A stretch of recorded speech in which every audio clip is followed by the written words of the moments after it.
Students, आपकी अपनी online class में आप सबका स्वागत है।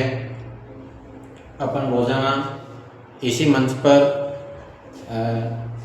डेली ऑनलाइन क्लास पढ़ते हैं। तो आज बीए सेमेस्टर 5th के बच्चों के लिए जो ज्योग्राफी में प्रैक्टिकल किया जाता है फील्ड सर्वे, उस फील्ड सर्वे में आपको कुछ बताना चाहूँगा। इस ज्योग्राफी प्रैक्टिकल में आपके पाठ्यक्रम में जो दिया हुआ है उस पाठ्यक्रम के अनुसार 12 नंबर का आपका 50 में से 12 नंबर का आपका फील्ड सर्वे होता है। और उस फील्ड सर्वे में प्रिज्मेटिक कंपास के सहायता से किसी भी क्षेत्र का सर्वे करके उसका डायग्राम बनाया जाता है। तो उसमें किस तरीके से बनाना रहता है उनकी मैं आपको ऑनलाइन इस क्लास में जानकारी देना चाहता हूँ।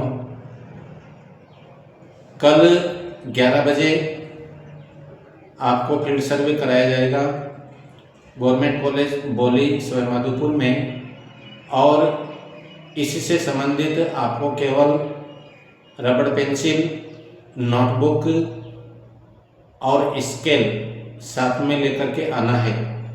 ठीक है, तो फिक्स 11 बजे आप कॉलेज पहुँचें और थोड़ी देर आपको एक रूम में बिठा करके और इसके बारे में सावधानियों के बारे में इसके बारे में जानकारी देंगे और उसके बाद में फील्ड में आपको काम करने के लिए देंगे। बिल्कुल शांत तरीके से सीखने की कोशिश से करना है। ठीक है, तो एक एक चीज़ को स्टेप बाय स्टेप सीखते हुए चलना है। तो आज मैं कुछ इसके बारे में जानकारी देना चाहूँगा और उसी के आधार पर आप भी नोट कर लेना। तो देखो, सबसे पहले अपन क्या है कि ऊपर 3 स्टेप में ऊपर की ओर इसका हेडिंग लगाते हैं। प्रत्येक स्टेप का इसमें नंबर रहता है, इससे संबंधित वाइवा भी होता है। तो जैसा काम करते हैं अपने हाथ से उसी से संबंधित आने वाला एग्जामिनर पूछता है आपने ये काम कैसे किया, इस इंस्ट्रूमेंट का क्या नाम है, क्या काम आता है, इस तरह के क्वेश्चन पूछता है। ठीक है, तो वो चीज़ें भी साथ के साथ आप क्लियर होती रहेगी। चाहो तो आप नोट करते चलना। देखो, तो 3 स्टेप में इसका हेडिंग लगा दिया प्रिज्मेटिक कंपास सर्वे। दूसरे स्टेप में लिखेंगे क्लोज मेथड। मेथड का नाम 2 मेथड दिया हुआ है आपके, एक क्लोज मेथड है, एक ओपन मेथड है। अपन आज क्लोज मेथड से स्टार्ट करते हैं। एरिया, कौन से क्षेत्र में आपने कार्य किया उसको थर्ड स्टेप में लिखते हैं इन कॉलेज ग्राउंड, कॉलेज के परिक्षेत्र में। इसके लिए आवश्यक उपकरण लिखे मैंने। इस मेथड में इस प्रिज्मेटिक कंपास सर्वे में कौन कौन से उपकरणों की आवश्यकता होती है। पहला तो प्रिज्मेटिक कंपास होता है जो कि गोल घड़ी के समान होता है और उसमें प्रिज्म लगा होता है, प्रिज्म लेंस लगा हुआ होता है। नीचे घड़ी के समान सुइयां होती है और जो कि एक तरह से आपको बताऊंगा मैं, वहाँ पर बिल्कुल कांच का बना हुआ होता है और नाजुक होता है, सावधानी से काम करना है। तो उसमें लगी हुई सुई हमेशा नॉर्थ की ओर बताती है, उत्तर दिशा कौन सी है उसकी ओर बताती है। तो प्रिज्म कंपास होता है, स्टैंड होता है, उसके नीचे का त्रिपाद स्टैंड होता है। रेंजिंग रोड होते हैं जो कि क्या नाम से खोखले पाइप के बने हुए होते हैं बड़े, उसको रेंजिंग रोड बोलते हैं। स्प्रिट लेवल होता है जो कि एक तरह से लंबी खोखली नलिका के रूप में होता है, उसके अंदर क्या नाम से स्प्रिट भरी हुई रहती है और स्प्रिट में एक वायु का बुलबुला होता है जो कि जिधर ढलान होता है उसी ढलान की विपरीत दिशा में वह चलता है।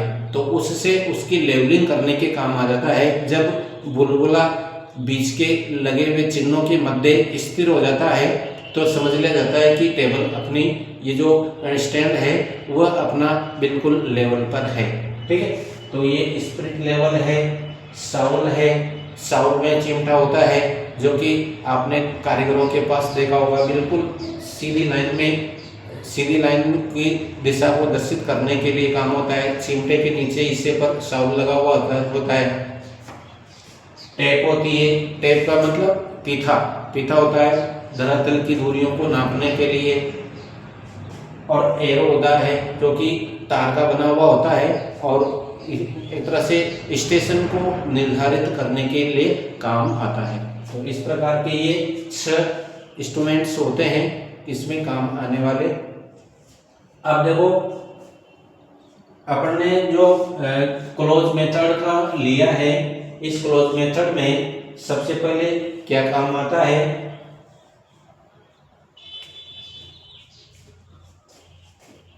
इसमें आता है सबसे पहले दिग्मान निकालना रहता है। क्या होता है दिग्मान?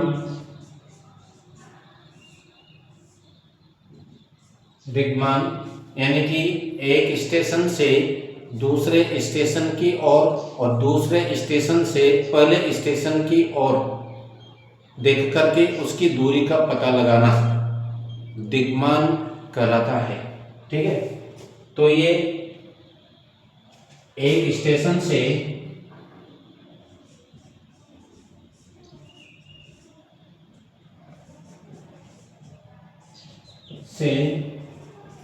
दूसरे स्टेशन की ओर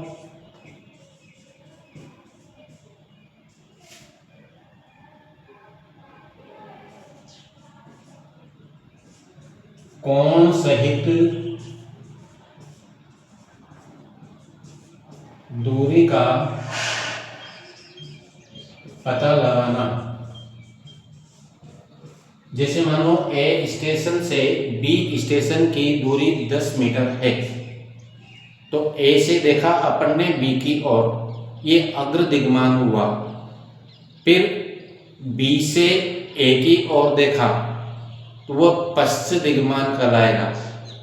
अग्र दिग्मान और पश्च दिग्मान 2 दिग्मान होते हैं। ठीक है, तो दिग्मान इस प्रकार से होते हैं, ये 2 प्रकार के होते हैं। 2 प्रकार के कौन कौन से? अग्र दिग्मान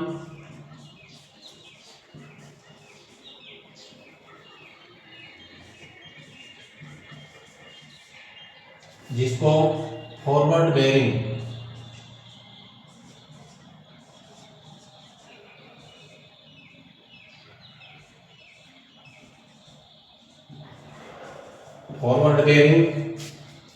तथा दूसरे को पश्च दिग्मान, इसको बैक बेयरिंग बोलते हैं।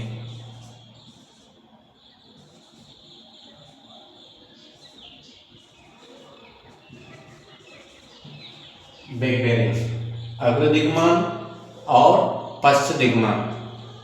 अग्र दिग्मान तो जैसे A to B, ठीक है, और पश्च दिग्मान B to A, B से A की ओर गणना करना, और अग्र दिग्मान A से B की ओर गणना करना। ठीक है, तो इस प्रकार के जो जितने भी रीडिंग उसमें आती है, उस रीडिंग के अनुसार